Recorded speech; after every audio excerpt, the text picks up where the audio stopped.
ಇಲ್ಲಿ ತನಕ ಸೌಂಡೇ ಇಲ್ಲದೆ ಸೈಲೆಂಟ್ ಆಗಿದ್ದ ಮಾಜಿ ಸಚಿವ ರಮೇಶ್ ಜಾರಕಿಹೊಳಿ ಇದೀಗ ಬೆಳಗಾವಿ ರಣಕಣದಲ್ಲಿ ಫುಲ್ ಆಕ್ಟಿವ್ ಆಗಿ ಸದ್ದು ಮಾಡ್ತಾ ಇದ್ದಾರೆ. ಗೋಕಾಕ್ ಕ್ಷೇತ್ರಕ್ಕೆ ಲಕ್ಷ್ಮೀ ಹೆಬ್ಬಾಳ್ಕರ್ ಎಂಟ್ರಿ ಕೊಟ್ಟು ಬೆನ್ನಲ್ಲೇ ರಮೇಶ್ ಜಾರಕಿಹೊಳಿ ಅಲರ್ಟ್ ಆಗಿದ್ದಾರೆ. ದಿಢೀರನೆ ಜಗದೀಶ್ ಶೆಟ್ಟರ್ ಅವರನ್ನ ಭೇಟಿ ಆಗಿದ್ದಾರೆ. ಯಾಕಂದ್ರೆ ಆ ಭಾಗದಲ್ಲಿ ಅವರೇ ಬಿಜೆಪಿ ಅಭ್ಯರ್ಥಿ. ಸುರೇಶ್ ಅಂಗಡಿ ನಿವಾಸದಲ್ಲಿ ಉಭಯ ನಾಯಕರು ಮಾತುಕತೆ ನಡೆಸೋದರ ಮುಖಾಂತರ ಸೋಮವಾರದಿಂದ ಪ್ರಚಾರಕ್ಕೆ ಧುಮುಕ್ತೀನಿ ಅಂತ ರಮೇಶ್ ಜಾರಕಿಹೊಳಿ ಭರವಸೆಯನ್ನ ಕೊಟ್ಟಿದ್ದಾರೆ.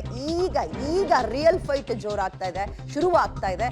ಲಕ್ಷ್ಮೀ ಹೆಬ್ಬಾಳ್ಕರ್ ಪುತ್ರ ಮೃಣಾಲ್ ಹೆಬ್ಬಾಳ್ಕರ್ ಬೆಳಗಾವಿ ಕ್ಷೇತ್ರದ ಕಾಂಗ್ರೆಸ್ನ ಅಭ್ಯರ್ಥಿ ಆಗಿದ್ದಾರೆ.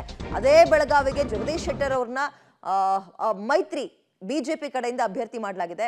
ನಿನ್ನೆ ತಾನೇ ಇದೇ ನ್ಯೂಸ್ ಕೆಫೆ ನಾವು ಈ ಸುದ್ದಿ ನೋಡಿದ್ವಿ. ರಮೇಶ್ ಜಾರಕಿಹೊಳಿ ಅವರೆಲ್ಲಿ ಕಾಣಿಸ್ತಾನೆ ಇಲ್ವಲ್ಲ, ಇವತ್ತು ನೋಡಿದ್ರೆ ಗೋಕಾಕ್ಗೆ ಲಕ್ಷ್ಮೀ ಹೆಬ್ಬಾಳ್ಕರ್ ಭೇಟಿ ಕೊಡ್ತಾ ಇದ್ದಾರೆ, ಅಬ್ಬರದ ಪ್ರಚಾರ ಮಾಡ್ತಾ ಇದ್ದಾರೆ.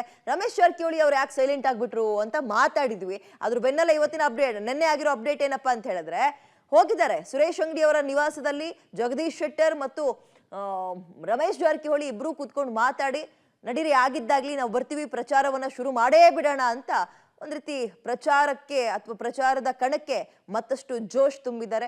ಗಮನಿಸ್ತಾ ಇದ್ದೀರಿ, ಎಲ್ಲಾ ನಾಯಕರು ಬಹಳ ನಗುಮುಗದಲ್ಲಿ ಒಂದು ಜೋಶ್ನಲ್ಲಿದ್ದಾರೆ. ಯಾವ್ದಕ್ಕೆ ಹೋಗ್ತಿದ್ರೋ ಬಿಡ್ತಿದ್ರೋ ಗೊತ್ತಿಲ್ಲ. ಲಕ್ಷ್ಮೀ ಹೆಬ್ಬಾಳ್ಕರ್ ಅವರ ಹೆಸರು ಬಂದಾಗ ಅಲ್ಲಿ ರಮೇಶ್ ಜಾರಕಿಹೊಳಿ ಅವ್ರು ಇರ್ತಾರೆ. ಅವ್ರು ಆಲ್ರೆಡಿ ಪಣ ತೊಟ್ಟು ನಿಂತಿದ್ದಾರಲ್ಲ.